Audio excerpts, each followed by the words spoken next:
Nacházíme se asi 60 km na západ od Prahy, na pomezí krajů Ústeckého a Středočeského. Tahle pláň z Jílu a Opuky, na které právě stojíme, je jakási stolová hora s názvem Rovina, s velkým R na mapě. Hora s uříznutým vrškem dělá čest svému názvu. Vybudovat zde runway, mohly by tady přistávat ty největší letouny světa. Na ose východ-západ má délku asi 3 km, na ose sever-jih přibližně kilometr. Po celém obvodu je obklopena značně příkrými srázy a převyšuje okolní terén o více jak 80 metrů. Na jejím úpatí leží řada vesnic, po jedné z nich jsou pojmenovány i kamenné řady, které na této pláni leží. Je to zvláštní místo. Kdysi přes některé okolní vesnice vedla z Prahy dálková erfurtská obchodní stezka. Je zde také rozvodí dvou řek. Ze severních svahů odtéká voda do Ohře, z jižních zase do Berounky. I dnes je zde velmi dobrá dohlednost všemi směry, pokud si zde najdeme mezi stromy to správné místo. Jako na dlani máme před sebou Krušné hory, celé České středohoří i s Milešovkou a Kletečnou. V dávné minulosti, kdy tento kopec zřejmě nebyl zalesněný a neexistoval světelný smog, byla dohlednost a tím pozorovací možnosti téměř ideální. A u astronomických znalostí našich předků se nyní zastavíme. Vlastně bychom měli říci u zkušeností a nikoli znalostí. Pozorovali jevy, o kterých sice věděli, že se opakují, avšak jejich příčinu si vysvětlit nedokázali. Tím, co je bez pochyby nejvíce zajímalo, byl pohyb slunce a měsíce po obloze. Ten pohyb se v čase mění. Lidský život je příliš krátký, než aby takovou změnu postřehl. Staletí jsou však o něčem jiném. Čím je tato změna způsobena? Tomuto jevu se říká precese. Je to komplikovaný pohyb rotační zemské osy v prostoru a dělí se na několik složek. V tuto chvíli nás bude více zajímat planetární precese. Gravitační působení planet mění sklon oběžné dráhy Země k rovníku, a tedy i sklon zemské osy. Tato změna je periodická, trvá přibližně 40 000 let a pohybuje se v intervalu 21 stupňů 55 minut a 24 stupňů 18 minut. Změna sklonu je 47 setin obloukové vteřiny ročně a v současné době klesá. Planetární precese způsobuje v průběhu věků změnu místa na obzoru, kde slunce vychází či zapadá. Protože tuto změnu známe velmi přesně, nemusíme čekat a můžeme si spočítat tuto polohu neboli azimut pro libovolné datum na časové ose. Zkrátka naši předkové čekali na okamžik, kdy vyjde slunce například nad nejbližším kopcem na obzoru a věděli, že nastal ten pravý čas k něčemu významnému a důležitému v jejich životě.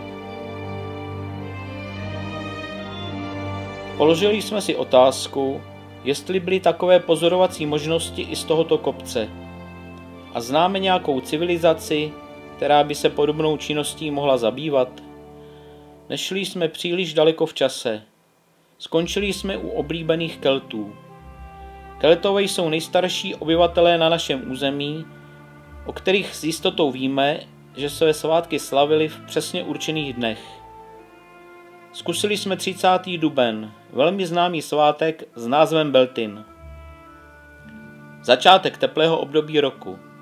Tento svátek známe i dnes. Je to oblíbené pálení čarodějnic.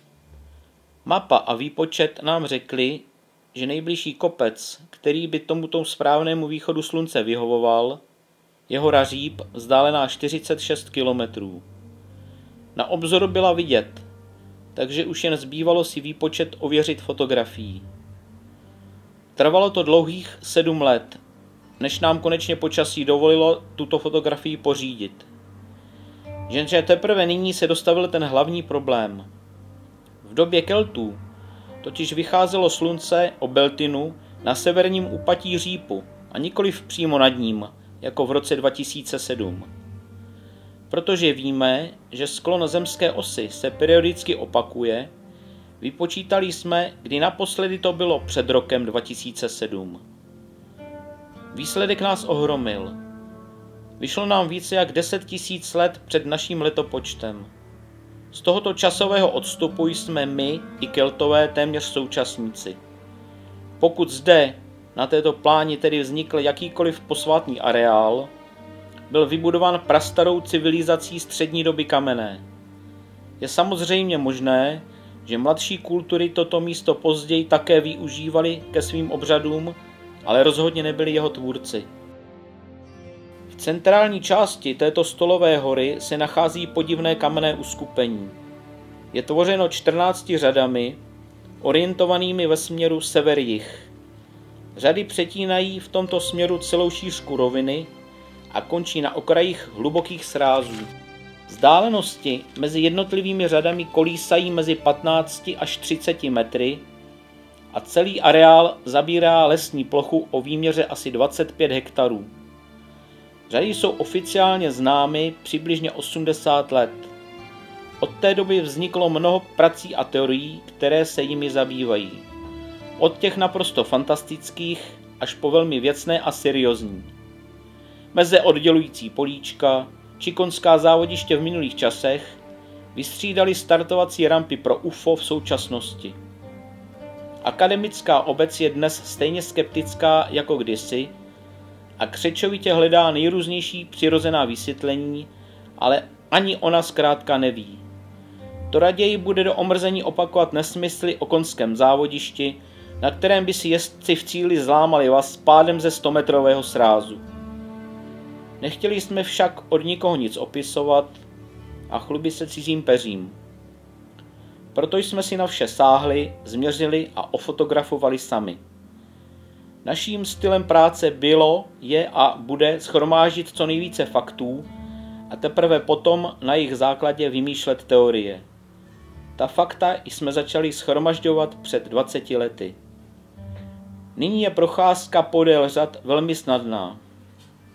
Tehdy se velké části řad ukrývaly v malých smrčcích, kopřivách a malinovém trní. Domů z výprav jsme se vraceli utahaní, špinaví, poškrábaní, ale spokojení. Takto jsme podrobně zdokumentovali všech 14 řad kámen po kameni. Očistit od jehličí a listí, změřit viditelné rozměry, zakreslit tvar a zajímavosti na kameni. Pro lepší přehled snad postačí pohled na tuto celkovou mapu. Lesní cestu, která řady přetíná, jsme využili k rozdělení řad na jižní část vyznačenou červeně a severní část vyznačenou modře. Jak je vidět, jižní část byla bohužel zdevastována lesní těžbou. Velké kameny si lidé odvezli do podezdívek domů a zůstaly jen malé kamínky o hmotnosti několika kilogramů, které postupně zarostly travou a nakonec vytvořily jakési nízké a dlouhé valy. Mineralog by vám řekl, že kameny v řadách jsou křemence. Mají různou strukturu i zabarvení. Některé jsou jednozrnné, některé obsahují větší valouny. Barevná škála od šedé přes světle žlutou až po rezavě červenohnědou. Protože mě zajímalo chemické složení kamene, vzal jsem z jednoho takového valu asi 3kilový kámen a odvezl České geologické službě v Praze ke kompletní silikátové analýze. Investice 2500 korun se vyplatila a já si tak ověřil, že jsou to opravdu křemence, dokonce velmi čisté. Jak jste si jistě všimli, obsahují větší množství železa. Dvojmocné železo zbarvuje kameny žlutými odstíny, trojmocné železo obarvuje do odstínů barvy červené. Je zajímavé, že u některých kamenů podlouhlých tvarů nacházíme shodné červené zabarvení. Větší část hmoty kamene je nažloutlá, zúžené konce jsou načervenalé. Napadlo mě jediné vysvětlení. Mnohaletý, stále se opakující žár, který mohl způsobit další oxidaci a změnu barvy. Tento fakt by mohl být i naším vysvětlením účelu, pro který byly tyto řady vybudovány. Bylo to velmi pravděpodobně obětiště, rozsáhlý kultovní areál, starověká svatyně a možná i něco jako kalendář. Kameny totiž neležely tak, jak to vidíme dnes. Byly vstyčené a ty nejhmotnější byly dokonce usazeny do jakéhosi lůžka, tvořeného menšími kameny. Některé z kamenů nesou zřetelné stopy pokusů kámen rozlomit či provrtat. Odmyslete si nyní tento lesní porost. Představte si pláň, ze všech stran otevřenou do hvězdnaté noci, řady kamenů, na jejichž koncích plápolají kněžími zapálené ohně. Mezi řadami procházejí lidé, nosí v hliněných mísách obilí, ovoce, anebo vodí zvířata a prosí bohy za bohatou úrodu. Musel to být tehdy fascinující pohled. Když jsme totiž rozměry kamenů zanesli do sloupkového grafu, všimli jsme si zajímavého detailu. Dala se zakreslit jakási sinusoida, kde se rozměry kamenů pravidelně opakovaly v intervalu čísla 14. Současné řady jsou sice žalostné torzo, ale napadlo mě, že to může mít nějakou souvislost s měsícem. Jeho zdánlivé rozměry na obloze se totiž mění v intervalu 14. Co když rozměr kamene odpovídá fázi měsíce, ve které se právě nachází? Nejmenší v novu, největší při úplňku. Stáří těchto řad dosud nebylo přesně stanoveno. Domníváme se však, že má přímou souvislost s pozorovacími možnostmi a že východ slunce nad Řípem nebude jen prazvláštní náhoda. V 70. letech zde proběhl archeologický průzkum, který však na tuto otázku nedokázal odpovědět. Teorie, že řady tvoří meze pravěkých polí, se také nepotvrdila 100%. Já osobně si myslím, že tento prostor byl jako pole využit daleko později, než samotná stavba řad. Řady nevznikly kvůli polím, už zde dávno byly, pokud se tedy lidé rozhodli toto místo zemědělsky využít. V 90. letech zde byly odebrány vzorky půdy na pylovou analýzu. Paní doktorka Vlasta Jankovská z Botanického ústavu v Brně rozborem zjistila, mimo mnoha jiných pylů, i výskyt vřesu a šťovíku. Šťovík byl starověkým obilným plevelem. Naopak pyl chrpy, která byla častým středověkým obilným plevelem, se zde prakticky nevyskytuje. Takže víme, že nejspíš v dávných dobách se zde pěstovalo obilí, ale o stáří nevíme opět nic. Opravdu neexistuje žádná možnost zjistit jejich stáří? Stejně jako na počátku tohoto filmu si můžeme vzít na pomoc astronomii. Výpočet východu slunce nad Řípem už nám jednu možnost určil. To bylo ve dne, nyní to zkusíme v noci. V noci nám pomůže rovněž precese, ta, které říkáme lunisolární. Lunisolární precese je způsobena gravitačním působením slunce a měsíce. Země totiž není přesná koule, ale rotační elipsoid s rovníkovou výdutí. Měsíc se snaží dostat tuto výduť do polohy kolmé ke své oběžné dráze a o totéž se snaží slunce, aby Země obíhala s osou kolmou ke své oběžné dráze.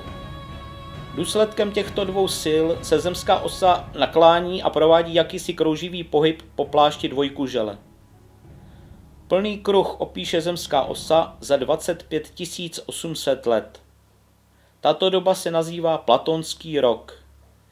V dnešní době míří osa k polárce, v době stavby pyramid mířila k hvězdě Tuban v souhvězdí Draka a za 12 000 let bude polárkou Vega v souhvězdí Lyry. Toto je druhý největší kámen s názvem Pegas. Prý podle toho, že rýhy na tomto kameni připomínají souhvězdí Pegas na obloze. Já osobně v těchto rýhách vidím úplně jiné souhvězdí a tím je souhvězdí Herkules. Souhvězdí Herkula je jedním z těch, kam míří zemská osa při svém precesním pohybu. A kdy to bylo? Jak jinak 10 000 let před naším letopočtem. Dalším kamenem, kterého se astronomická funkce zřejmě týkala a týká, je největší kámen s názvem Gibbon. Leží mimo řady v severovýchodní části areálu. Váží skoro 7 tun. Můžeme si zde všimnout výřezu ve tvaru písmene V. Tento výřez by mohl znamenat jediné, a to, že Gibbon sloužil kdysi jako vizír. Vizír to je člověkem uměle vytvořený pozorovací bod, který mu nahrazoval ten chybějící přírodní. Bylo to v podstatě velmi jednoduché zařízení. 2 kameny v určité vzdálenosti od sebe, ležící na jedné přímce. Od jednoho kamene se pozorovalo, když se ve výřezu kamene druhého objeví pozorovaný objekt. Zmíněné astronomické důkazy pokládáme za dostatečné k tomu, abychom mohli tvrdit, že kamenné řady jsou nejen svatým, kultovním místem, ale i pradávnou observatoří. Myslím, že se musím také zmínit o něčem, co se nedá změřit nebo vypočítat. Některá fakta o řadách už víte, nyní také něco pro milovníky tajuplných energií. To uvádím bez jakékoliv ironie. Areál řad je velmi zvláštní místo, velmi silné místo. Člověka přinutí stišit se a zamyslet, stejně jako pod klenbou chrámu. Senzitivní lidé vnímají toto místo velmi intenzivně. Ovšem takové pocity jsou nezdělitelné a každý si je musí prožít sám. Kamenné řady nejsou zdaleka jediná zajímavost. Půl kilometru od nich, na západním okraji této pláně, nalezneme valy hradiště z doby halštatské.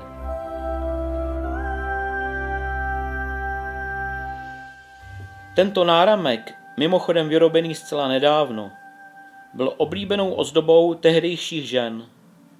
Je vyroben ze sapropelitu, neboli také švartny. Geologicky to je mladší sedimentační nadloží uhelných vrstev. V blízkém okolí se kdysi těžilo černé uhlí a téměř 100 let. Hořlavá břidlice a nebo také lupek. Právě výrobky z této zajímavé horniny nám poskytují důkaz, že oblast byla osídlena již v těch nejstarších dobách. Cestou do Kounova projdeme kolem kaple svatého Vojtěcha. Podle tradice zde byla založena v době Vojtěchova svatořečení, tedy kolem roku 1000.